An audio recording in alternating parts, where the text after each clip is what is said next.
Dante, ano itong ipinapanukala na pagkakaroon ng civilian activities sa West Philippine Sea? Magandang tanghali, Aga. Sinabi ni retired Supreme Court Senior Associate Justice Antonio Carpio na dapat nga civilian activities o mission ang gagawin ng Pilipinas sa West Philippine Sea.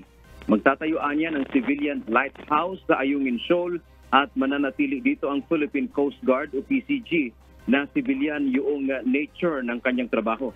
Magdadagdag din anya ng mga barko ng PCG na siyang magbabantay sa regular resupply mission ng Pilipinas sa Ayungin Shoal. Paliwanag ni Carpio, kapag civilian ang aktibidad ng Pilipinas sa West Philippine Sea, tulad ng pagtatayo ng lighthouse, ay maaari pa rin itong harangin ng China.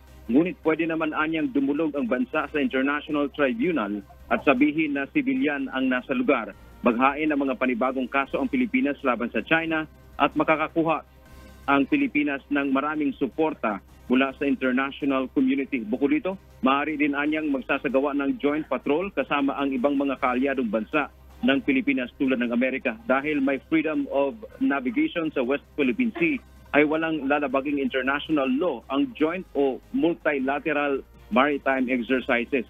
Naniniwala si Carpio na hindi kailanman papasok sa giyera ang China, lalo na laban sa Amerika. Ang ginagawaan niya nito ay pananakot o pambubuli at ipinapakalat sa buong mundo na kanila nga ang West Philippine Sea.